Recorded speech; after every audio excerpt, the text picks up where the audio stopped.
ಕಾವಂದರ ಪಾದಾರವಿಂದಗಳಿಗೆ ವಂದಿಸುತ್ತಾ ಸ್ವಾಮೀಜಿಯವರ ಅಡಿದಾವರೆಗಳಲ್ಲಿ ಶಿರಸ ನಮಿಸಿಕೊಂಡು ಧಾರ್ಮಿಕ ಕ್ಷೇತ್ರದ ಜಾಗೃತಿಯ ವಿಚಾರವಾಗಿ ಇಂದು ಸುಪ್ರೀಂ ಕೋರ್ಟಿನಲ್ಲಿ ಇಂದಿಗೂ ಕೂಡ ದಾಖಲೀಕರಣ ಆಗಿರುವಂಥ ಎಡನೀರು ಮಠ ವರ್ಸಸ್ ಕೇರಳ ಸರ್ಕಾರದ ಪ್ರಕರಣಗಳ ಮೂಲಕ ಅಧಿಕೃತವಾಗಿ ಮಾತನಾಡುವಂಥ ಎಲ್ಲ ಧೈರ್ಯಗಳ ಜೊತೆಗೆ ಇರುವಂತಹ ಪರಮಪೂಜ್ಯ ಶ್ರೀ ಸಚ್ಚಿದಾನಂದ ಭಾರತಿ ಶ್ರೀ ಪಾದಂಗಳವರು ಶ್ರೀ ಶಂಕರಾಚಾರ್ಯ ಸಂಸ್ಥಾನ ಶ್ರೀ ಎಡನೀರು ಮಠ ಇವರ ನೇತೃತ್ವದಲ್ಲಿ ಧರ್ಮಸ್ಥಳ ಕ್ಷೇತ್ರರಕ್ಷಾ ಯಾತ್ರೆ ನೆರವೇರಿದೆ.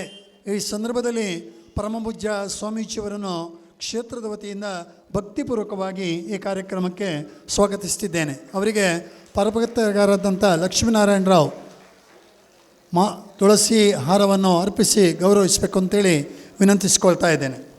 ಹಾಗೆ ಶ್ರೀ ಯೋಗಾನಂದ ಸರಸ್ವತಿ ಸ್ವಾಮೀಜಿ ಶ್ರೀ ನಿತ್ಯಾನಂದ ಯೋಗಾಶ್ರಮ ಮಠ ಕೊಂಡೆವೂರು ಮಠ ಉಪ್ಪಳ ಗೋ ಸೇವೆಯ ಮೂಲಕ ಗಾಯತ್ರಿ ಆರಾಧನೆಯ ಮೂಲಕ ತಮ್ಮ ಮಠದ ವಿಸ್ತಾರವನ್ನು ಮಾಡುತ್ತಾ ಆಧ್ಯಾತ್ಮ ಸಾಧಕರಿಗೆ ಸದಾ ಆಶ್ರಯವನ್ನು ಕೊಡುತ್ತಿರುವಂಥ ಸ್ವಾಮೀಜಿಯವರು ಕೂಡ ಈ ಒಂದು ಕಾರ್ಯಕ್ರಮದಲ್ಲಿ ಉಪಸ್ಥಿತರಿದ್ದಾರೆ. ಅವರಿಗೆ ಕೂಡ ಭಕ್ತಿಪೂರ್ವಕವಾದಂಥ ಸ್ವಾಗತವನ್ನು ಬಯಸಿ ದೇವಸ್ಥಾನದ ಮಣೆಗಾರರಾದಂಥ ಶ್ರೀ ವಸಂತ ಭಟ್ಟಿಯವರು, ಹಾಗೆ ಸಾಧು ವಿನೋದ ಸ್ವಾಮೀಜಿ ಅವಧೂತ ಗುಹಾಶ್ರಮ ಚಿಮೇಲಿ ಕಣ್ಣೂರು ಆಧ್ಯಾತ್ಮದ ಪಥ ಸಾಧನೆಗೆ ಪೂರಕವಾದಂಥ ಸಾಧನೆಯನ್ನು ಭಕ್ತರಿಗೆ ನೀಡುವಂಥ ಶ್ರೀ ಸಾಧು ವಿನೋದ ಸ್ವಾಮೀಜಿಯವರಿಗೆ ಕೂಡ ಕ್ಷೇತ್ರದ ವತಿಯಿಂದ ಭಕ್ತಿಪೂರ್ವಕವಾದಂಥ ಸ್ವಾಗತವನ್ನು ಬಯಸ್ತಿದ್ದೇನೆ. ಅವರಿಗೆ ಕ್ಷೇತ್ರದ ವ್ಯವಸ್ಥೆಗಳ ಎನ್ಸೈಕ್ಲೋಪೀಡಿಯಾ ಮತ್ತು ಎಲ್ಲ ವ್ಯವಸ್ಥೆಗಳ ಪೂರಕವಾಗಿ ಸಹಕರಿಸುತ್ತಿರುವಂಥ ನಿರ್ದೇಶನ ಮಾರ್ಗದರ್ಶನ ನೀಡುವಂಥ ಶ್ರೀ ಹರ್ಷೇಂದ್ರ ಕುಮಾರ್ ಅವರನ್ನು ಕೂಡ ಭಕ್ತಿಪೂರ್ವಕವಾಗಿ ಸ್ವಾಗತಿಸ್ತಿದ್ದೇನೆ. ಧಾರ್ಮಿಕ ವಿಸ್ಮೃತಿಯ ಜೊತೆಗೆ ದೇವರ ನಾಡು ಕೇರಳ ಅಂತ ಹೇಳುವಂಥ ಈ ಪ್ರದೇಶದಲ್ಲಿ ನಿರಂತರವಾಗಿ ಸಮಸ್ಯೆಗಳ ಆಗರದ ಜೊತೆಗೆ ಹೋರಾಟವನ್ನೇ ತಮ್ಮ ಮಠದ ಭಾಗವಾಗಿ ಮುಂದುವರಿಸಿಕೊಂಡು ಬಂದಂಥ ಶ್ರೀ ಕೇಶವಾನಂದ ಭಾರತಿ ಸ್ವಾಮೀಜಿಗಳ ಜೊತೆಗೆ ಅವರ ಮಾರ್ಗ ಪಥದಲ್ಲಿ ಬಂದು ಇಂದಿಗೂ ಕೂಡ ಧಾರ್ಮಿಕ ಕ್ಷೇತ್ರಗಳ ಜಾಗೃತಿ ಭಾಳ ಅವಶ್ಯಕತೆ ಎಂಬಂಥ ವಿಚಾರದೊಂದಿಗೆ ಈ ಕ್ಷೇತ್ರ ರಕ್ಷಾ ಯಾತ್ರೆಯ ಮೂಲಕ ಆಗಮಿಸಿ ನಮಗೆ ಸ್ಥೈರ್ಯವನ್ನು ನೀಡಿದಂಥ ಸ್ವಾಮೀಜಿಯವರು ಆಶೀರ್ವಚನಗಳ ಮೂಲಕ ನಮಗೆ ಮಾರ್ಗದರ್ಶನವನ್ನು ನೀಡಬೇಕು ಅಂತೇಳಿ ಭಕ್ತಿಯಿಂದ ವಿನಂತಿಸಿಕೊಳ್ತಾ ಇದ್ದೇನೆ. ಪ್ರಣವಾರ್ಥಾಯ ಶುದ್ಧ ಜ್ಞಾನೈಕಮೂರ್ತಯೇ ನಿರ್ಮಲಾಯ ಪ್ರಶಾಂತಾಯ ದಕ್ಷಿಣಾಮೂರ್ತಯೇ ನಮಃ. ಅತ್ಯಂತ ಬಾಲಂ ಮತಸಿ ಕುಸುಮಪ್ರಕಾಶಂ ದಿಗ್ವಾಸಸಂ ಕನಕಭೂಷಣಭೂಷಿತಾಂಗಂ ವಿಸೃಸ್ತಕೇಶಂ ಅರುಣಾಧರಂ ಮಾಯತಾಕ್ಷಂ ಕೃಷ್ಣಂ ಸ್ಮರಾಮಿ ಮನಸಾ ನವನೀತಹಸ್ತಂ. ಸದಾಶಿವಸಮಾರಂಭಾಂ ಶಂಕರಾಚಾರ್ಯಮಧ್ಯಮಾಂ ಅಸ್ಮದಾಚಾರ್ಯಪರ್ಯಂತಾಂ ವಂದೇ ಗುರುಪರಂಪರಾಂ.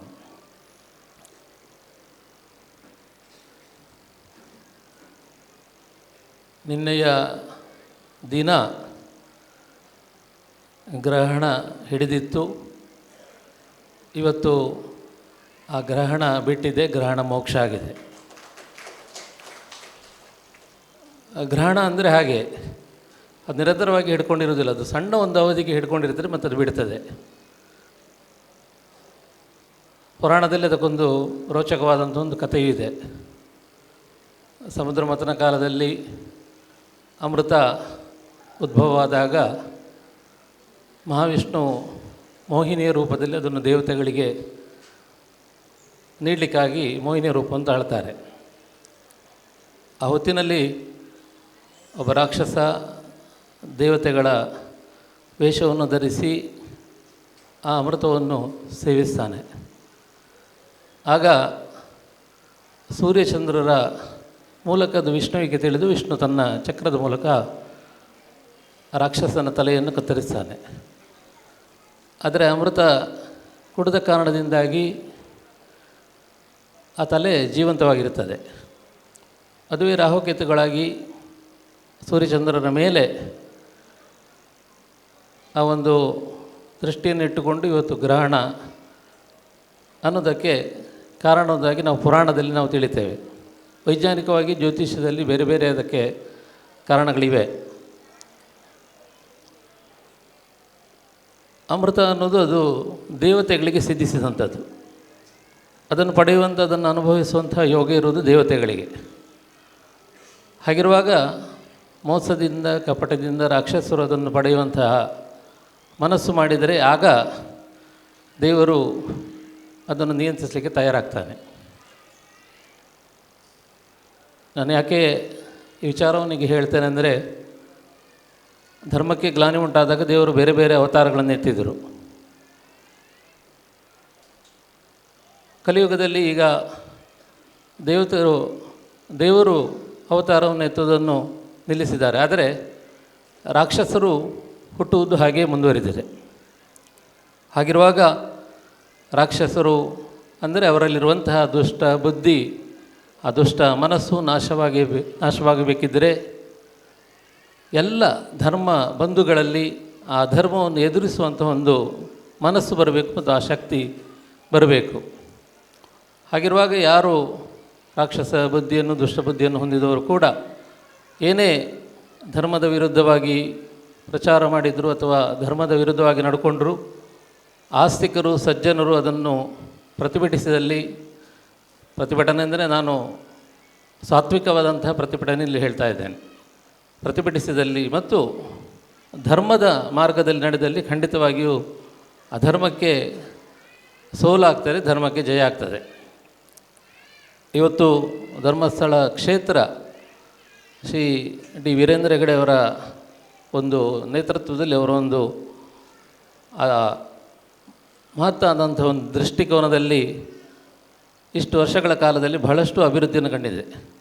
ಧಾರ್ಮಿಕವಾಗಿ, ಸಾಮಾಜಿಕವಾಗಿ, ಶೈಕ್ಷಣಿಕವಾಗಿ ಮತ್ತು ನಿರಂತರವಾಗಿ ಅನ್ನದಾನಗಳು ನಡೆಯುವಂಥ ಒಂದು ಕ್ಷೇತ್ರ ಧರ್ಮಸ್ಥಳ ಕ್ಷೇತ್ರ. ಇವತ್ತೆಲ್ಲ ಕ್ಷೇತ್ರಗಳಿಗೂ ಮಾದರಿಯಾಗಿರುವಂಥ ಒಂದು ಕ್ಷೇತ್ರ ಧರ್ಮಸ್ಥಳ ಕ್ಷೇತ್ರ. ನಾವೆಲ್ಲ ಒಂದು ಬೃಹತ್ತಾದಂಥ ಒಂದು ಕಾರ್ಯಕ್ರಮವನ್ನು ಸಂಯೋಜಿಸಬೇಕಿದ್ರೆ, ಅದಕ್ಕೆ ಜನರು ಬರಬೇಕಿದ್ರೆ ಬಹಳಷ್ಟು ನಾವು ಕೆಲಸ ಮಾಡಬೇಕಾಗ್ತದೆ. ಆದರೂ ಕೂಡ ಆ ಸಮಾರಂಭದಲ್ಲಿ ಜನ ಸೇರುವುದು ಕಮ್ಮಿ.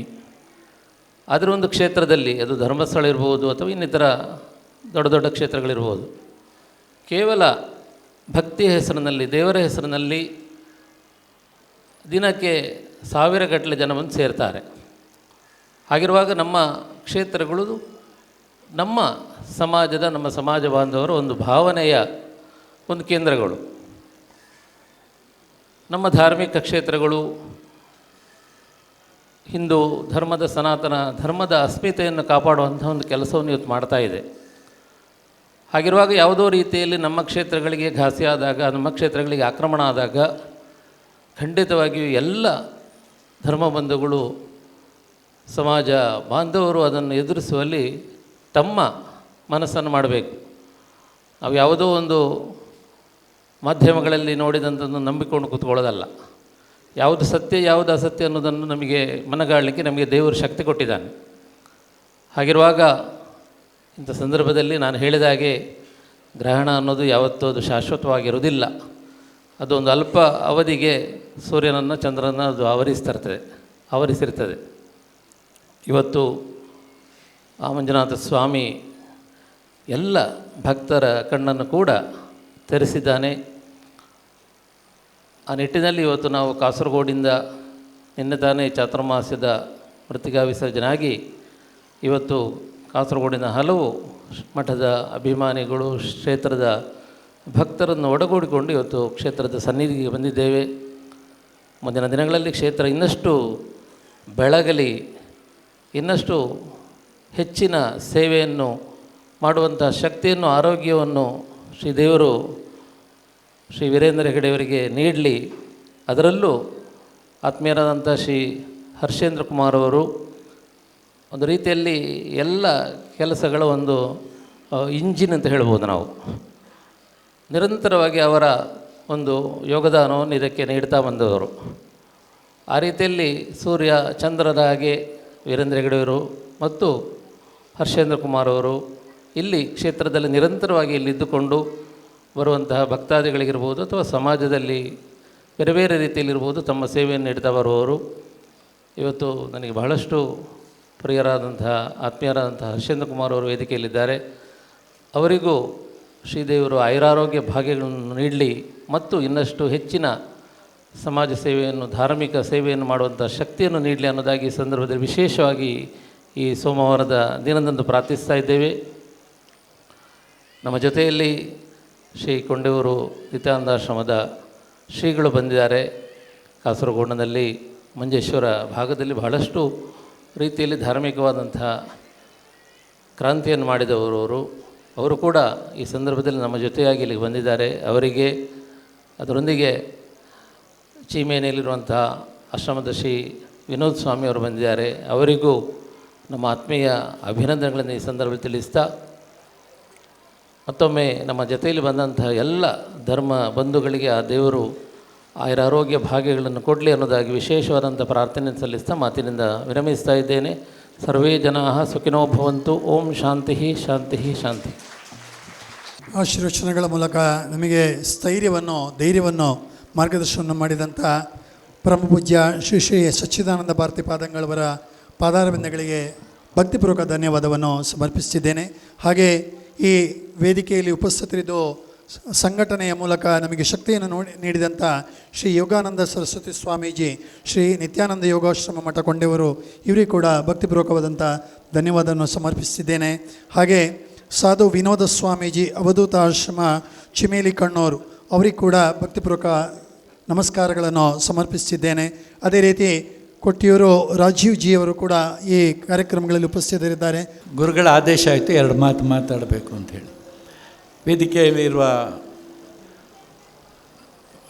ಎಡನೀರು ಮಠದ ಶ್ರೀಗಳೇ, ಅವರಿಗೆ ವಂದಿಸಿ, ಕೊಡೆಯೂರು ಶ್ರೀಗಳಿಗೂ ವಂದಿಸಿ, ಇನ್ನೋರ್ವ ಯತಿಗಳಿಗೆ ಸಹ ವಂದಿಸಿ, ಬಂದಂಥ ಎಲ್ಲ ಭಗವದ್ಭಕ್ತರೇ, ಕ್ಷೇತ್ರದ ಅಭಿಮಾನಿಗಳೇ, ಮಹನೀಯರೇ ಮತ್ತು ಮಹಿಳೆಯರೇ,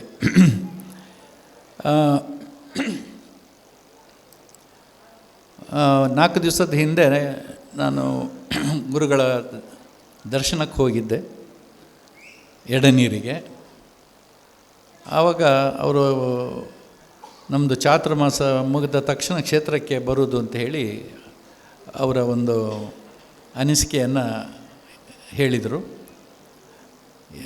ಚಾತುರ್ಮಾಸ ಮುಗಿದು ದರ್ಶನ, ಅದು ನಿನ್ನೆ ಗ್ರಹಣ ಬೇರೆ, ಅಲ್ಲಿಯ ವಿಧಿವಿಧಾನಗಳನ್ನು ಮುಗಿಸಿ ಬಹುಶಃ ರಾತ್ರಿ ಇಡೀ ನಿದ್ದೆ ಮಾಡಿಲ್ಲ ಕಾಣ್ತದೆ.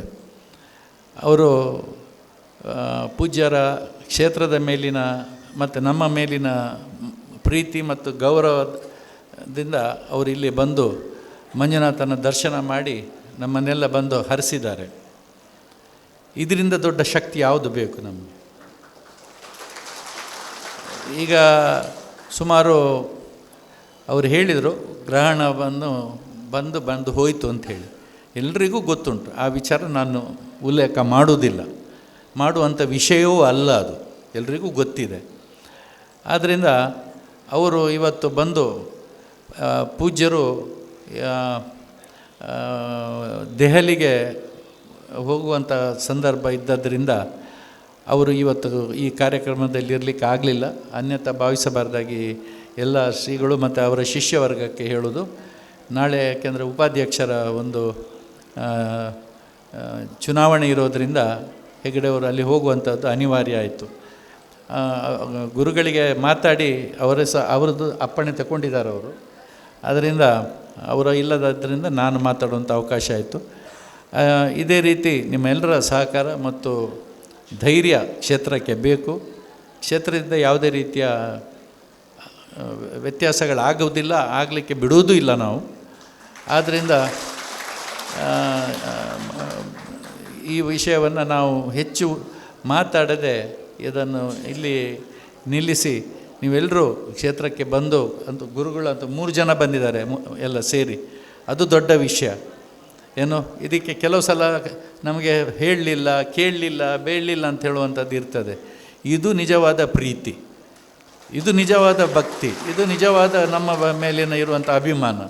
ಇದನ್ನು ಹೇಳ್ತಾ ಹೆಚ್ಚು ಮಾತಾಡದೆ ನೀವೆಲ್ಲ ಬಂದದಕ್ಕೆ ನಿಮಗೆಲ್ಲರಿಗೂ ಮತ್ತು ಇವರ ಶಿಷ್ಯವರ್ಗ ಎಲ್ಲ ಬಂದಿದ್ದಾರೆ, ಅವರಿಗೆಲ್ಲ ಬೇಕಾದಂಥ ವ್ಯವಸ್ಥೆ ಮಾಡಿದ್ದೇವೆ ನಾವು. ನಮಸ್ಕಾರ.